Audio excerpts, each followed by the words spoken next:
Are you serious? One day mpaka nikaandikiwa barua, ilikuwa wameandika na lugha ya nyumbani, but leo hii na understand that nitaishi na mashida mpaka nijue na nijichimbie kaburi. So nilipochukua barua, nani alikuandikia? Hiyo barua nani aliandika?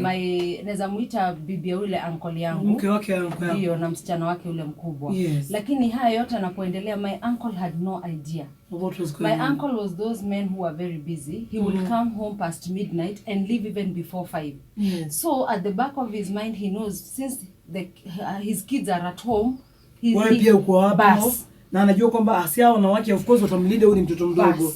Yes. And pia yeye huyo my uncle alikuwa na only 4 girls. So I was the 5th girl. So alikuwa anajua huyu ako katikati ya wasichana wenzake.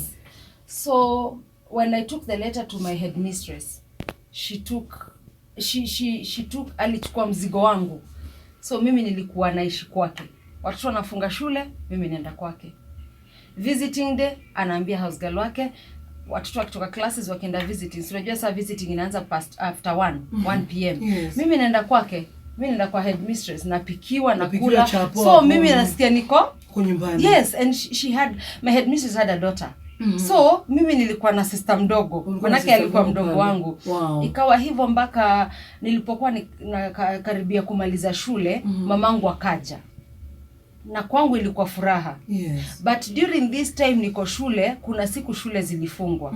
So one of my distance cousin wa my mom wakawa wamekuja shuleni harusini. Yes. Kulikuwa kumekombolewa hall yetu reception. Hapo yes. Sasa ni holiday. Sasa mimi niko na mtu wa headmistress tunarandaranda shule, unajua tuko peke yetu. Yes. Akaniona, akaniita. Akashangaa huyu ni mtoto wetu. Akaniita and then sasa mimi nikamwangalia, ananiambia unafanya nini shule? Nikamwambia mimi ni headmistress. Sasa ikabidi aende akaongea na headmistress. Yes, ajue apate picha yenyewe. Akaambiwa story yangu yote na akaijua. Mara hiyo akafanya nini? Akaenda kwa madada za mamangu, kuna vile walifanya na mimi nikakuja nikachukuliwa. Yes. Lakini hata sikukaa sana, mamangu immediately naye akawa amekuja sasa. Sasa alipokuja akaniambia tusijali, manake sasa nimekuja kukaa.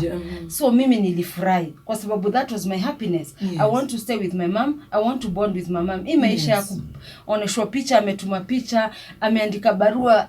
You know, it's not making sense. As much as hata mimi nilikuwa naandika barua nikiwa shule, but I was never sure zilikuwa zinamfikia. But that was not the case Tina. Mamangu alipokuja alioleka. Sasa ikawa hata nikienda shule nikifunga, sikai na mamangu na huyo mzee. Napelekwa kwa kina huyo mzee nyumbani. So unaona ile vacuum ama void ilicreatiwa between me and my mom tangu kuwa mdogo. Hakuna pahali najaribu kuiziba. Yeah. So ile ndo yake haikukaa sana, wakaachana. Na walipoachana naweza sema maisha yetu yalikuwa magumu kwa sababu mamangu ile episode alikuwa ametoka nayo Uarabuni, ilikuwa imeisha katika ile ndoa. Ilikuwa ni ndoa ili last muda gani? I will say 2 years. Na pesa ikaisha. Yes. Na all your childhood life alikuwa anafanya kazi Uarabuni kwa ajili ya hizo pesa. Na sasa hata naweza sema ile hata kama madada zake walikaa na mimi, lakini mimi I will say 90% of my life I know my grandmother. She's my mentor, she's my hero. Yes. Hata akikufa kwake iliniuma kwa sababu huyo ndio najua mama. My grandmother stood with me. She has never abandoned me. Alikuwa anasikia story yangu anakimbia. So nimemaliza class 8, ndoa mamangu imeisha, watoto wamerudi nyumbani shuleni, wameitwa form 1, Martha yuko nyumbani kwa nyanya. Sasa kule tumetoka, mamangu ameenda akakomboa nyumba. Nyanyangu akaona ile maisha tunaishi akatuita. Alikuwa na nyumba Kariobangi. Yes. Alikuwa na ploti. Akatupa room moja na akampa mamangu hoteli afanyie kazi. Afanyie biashara. Lakini alipoenda nyumbani akarudi akapata watoto wameenda shule, mimi siko shule. Hakuwa amekuja saa hiyo. Kuna yule kazini ya mamangu alinichukua shule nikiwa primary. Yes. Dada yake akuja kutuona. Akapata watoto wako shule, mimi sijarudi. Hapo ndo alinitafutia shule na immediately. Nyanya sasa. Hapana, yule aunti yangu. Aka make sure nimeingia, but it was just a day school secondary within the estate. But when my grandmother came, hakufurahishwa. akanitoa akaenda akanitafutia shule high school. Nyahururu boarding school. And that is how I went to Ndurori High School. Yes. Nyanyangu alisimama na mimi, alileta maharagwe, mahindi shule mpaka nikamaliza shule. Ndio. In the meantime mama alikuwa wapi? Alikuwa bado anafanya kazi yake ya hoteli, lakini sasa walikuwa wanasaidiana kidogo. But I will say my education, most of it was my grandmother who played a big role. Yes. Na sasa nilipomaliza form 4 nilikuwa na ile hamu ya kutaka nifanye kazi, nitoe mama yangu maisha ile ya Eastlands. Manake sikupendezwa na kuishi kwetu Kariobangi, sikupendezwa kabisa. Nikawa sasa naona ni kama nimependwa, manake naambiwa napendwa. Yes. Nazindikishwa kwenda kazini, nikitoka kazini nikifika stage ya kwenda nyumbani nampata pale. Pale na kungojea. Sasa nikaona mapenzi imenoga kweli. Imeshika. Na nipata na mpenzi mwingine hata nijue mapenzi ni nini. Yes. Na nikawa nimejipata katika ndoa. Na nilipojipata katika ndoa, Tina maisha yangu yalianza ni kama yaligeukia hapo. Manake yule mtu alijua sasa niko kazi, akawa yeye amekaa. Unajua Tina, ukipenda mtu, unaweza tamwandia job umbebe kutoka job mpaka home. Uliza Ekweni ni akwambia. Sasa yuko so kama mke wake. Nakumbuka hata kabla ndio vita zianze, nilikuwa napigwa kwa sababu nimetoka kazi. Nimekuja maybe ametafuta pesa kwa kibeti changu amekosa, kwa hivyo atachukua simu yangu. Yeye hapo anafanya kazi. Sasa ameacha kazi, si anajua ninaandika. Tena anaona I'm working in Safaricom and other company, so anajua tunalipo pesa. Sasa ndio ni msichana wa pesa. Mimi niko under agency. And by those days I can remember we were being paid peanuts, but I will not say it's peanuts because it was really good money. Yes. And I remember hata nikipigwa hivi vyote bado siku, yani nilikuwa napigwa alafu naambiwa napendwa. Kwa hivyo nakaa. So one day sister in law ile plot tulikuwa tunaishi ilikuwa yao. Alikuwa amepatiwa nyumba na mamake, na upande huu mwingine kulikuwa na ndugu yake alikuwa na bibi na watoto wawili. Sasa bibi yake akaniambia, leo juu uko nyumbani twende tukamtembelee mama, amekuja kwa dada yetu ile mkubwa, sio their first born. It was a walking distance. So tukaenda. Tina la kushangaza ni kuwa nilipofika pale yule mama aliuliza huyu sister in law, nani huyu mrembo amekuja na wewe? Akamwambia ni mke wa fulani. Sasa mama akaniambia hebu njoo kaa hapa. Sasa nilipomkaribia akaniambia na urembo huu wote. Mama yeye kijana sasa. Na urembo huu wote umekosa mwanaume. Kijana wake. Bas. Labda alikuwa anajua tabia zake. Tena nilishangaa manake hata siku hatukukaa.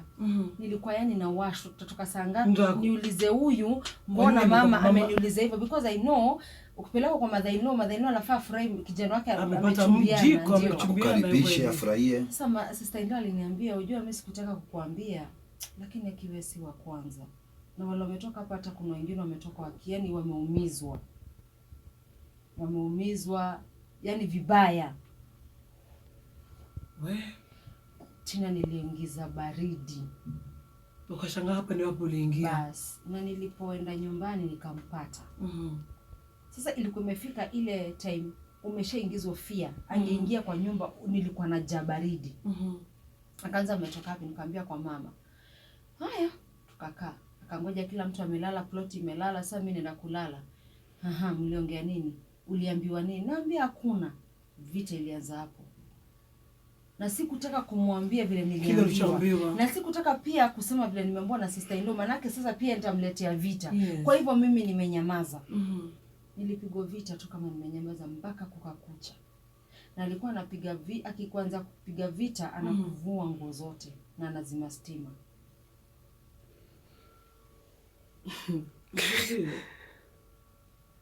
Anakupiga vita gizani. Na sasa kwa huo wakati Tina najua unaweza jiuliza mbona sikuenda nyumbani. Nilijaribu kwenda nyumbani. Mwambie mama yangu pia naumia. Hata the cousin tulikuwa tunaishi na yeye alikuwa anakuja anapata niko hali mbaya anipeleka hospitali, anaambia mama yangu akuje anisaidie. Nasema kijana wangu hawezi pigana. Yeye ndio mbaya. Mamako mzazi sasa.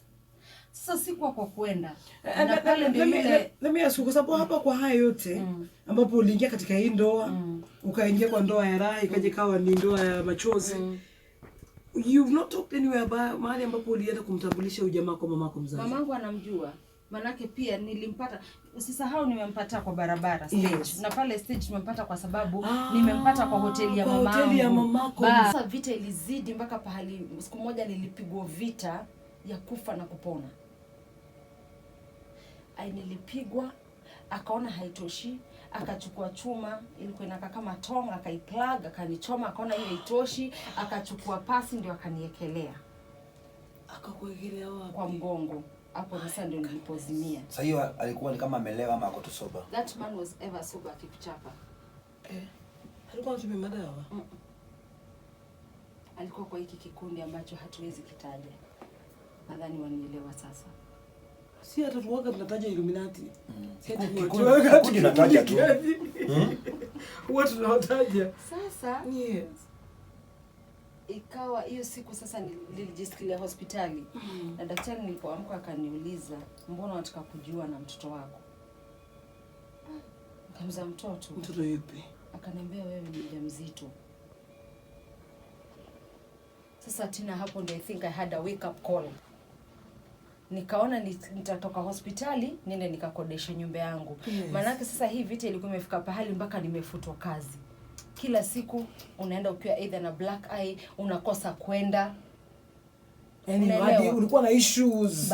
Yes. So nilipoenda kujikombolea nyumba yangu nikaanza sasa maisha ya kufulia watu nguo, kutafuta gazeti mzee, scrap, because I wanted to give a better life for my child who was on the way. And despite marriage imeisha, I knew I had something to to feel proud of. Yes, I'm becoming a mom. And so nikalea mtoto, lakini nilipoanza kujikalisha akajua kwangu. Sasa ikawa kila siku ninataimiwa kwa vichochoro. Nikitoka job. Nikawa napigwa na vita yake ni ule hungeingililia. Nilikuwa naishi korokocho tu upige bibi yako kwa barabara yes. Hawataki vita za wengine. So anakupiga unapiga nduru watu wakikuja ni bibi yangu. Utakaribia wewe? Mpaka mtu ushamwambia ni bibi yangu anakwambia kama ni wako piga. Mimi nimeacha wako. Unajua tena unafikiria yani atakuja kukusaidia. Yes, so korogosho ukipigwa usaidiwi na mtu? Si kusaidiwa, lakini sasa ikawa tu hivyo tena mpaka siku ya kwenda kujifungua mtoto. Nilipoenda kujifungua mtoto, I went into labor for over 4 days. And me I thought it was normal. This is your first child. So, mimi nasikia watu wanaendanga labor. So for me I thought it was normal. Yes. And after I delivered my baby girl, I'll never forget her face. Because of the things I used to go through. Unapigwa, I didn't have an idea nikipigwa nafanya ndio hospitali kuangaliwa mtoto. And 3 hours later on my hands, my daughter left me. I think it was just painful. So painful that niliuliza maswali mingi sana Mungu. You know, I lost everything. For me, I will say I lost everything. I lost my dignity. I've lost my child. I've lost my marriage.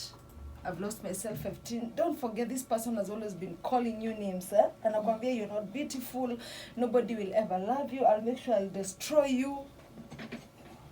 So nilijua amemaliza kunidestroy. Because the only thing nilikuwa nayo ningejivunia ni mtoto.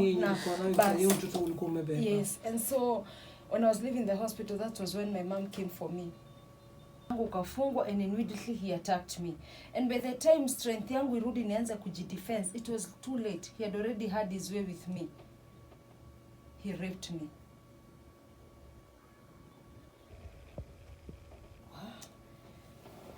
Pole sana jamani. Huyo mhubiri sasa. Sasa nikamuuliza, unaniambia nitoke niende wapi? Umenirarulia nguo zangu zote. Alinitupia sheet ya kitanda. Now the preacher that you met in the church. Yes. Tena nilijidharau. Niliuliza tu Mungu, kama mchungaji wako amenidharau kiasi hiki, basi wale wanaume wako nje wananiona vipi? Kumaanisha tayari maneno yote nilikuwa naambona yule alikuwa mume wangu ni ukweli. Mimi ni takataka, mimi ni bure, hakuna anaweza nipenda. Mimi nimekimbilia kanisa yako nikitaka usaidizi. Mchungaji wako amenidhulumu. Yes. Na tupia bedsheet nitoke niende. Nina mama ni mgonjwa na nitichaji kazi zile nafanya hata they are not that paying job. This person has raped me. Where do I go? Who do I even trust ever in my life? Even you, God. How would you do this to me? nilichukia hata Mungu mwenyewe. Na nilipoenda nyumbani nasikwambia mamangu, nilikaa. The only thing I did, nilienda hospitali kuangaliwa magonjwa. Na akili yangu ikupiga hata naweza pata ujauzito. A month later ndio nilianza kuwa mgonjwa. Kwenda hospitali nikaambiwa mimi ni mjamzito. Nikampigia simu akaniambia njoo niambie unataka kuniambia nini. Nikaenda nikamwambia, but that was not the case. Nilipomwambia alinitupia pesa kwa simu M-Pesa 1000 akaniambia huu mzigo si wangu peke yangu, ni wako na wewe, uende utoe. This is when I'm building my career, this is when I'm building my platform. I'll not let you destroy me. After all, you're not even my class. Martha, tutazungumza.